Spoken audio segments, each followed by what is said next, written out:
guys, we're out here at Dino's Gitdown here with Airlift. Gustavo with Airlift. Yeah, what do you got going on, man? Can you tell us, you got anything new and exciting? Well, aside from the usual 3H3B that's been out for a little while now that people are familiar with and love, we've just released our new Builder series. They are universal air shock replacements, kind of like a coilover system but with an air spring.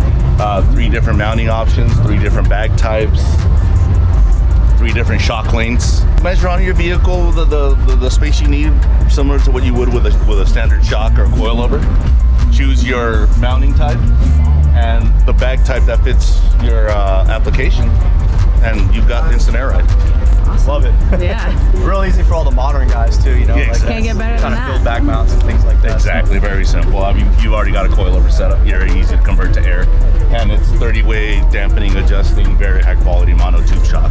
Thank you so much, man. Enjoy the Thanks rest of so your much, day. guys. Appreciate it.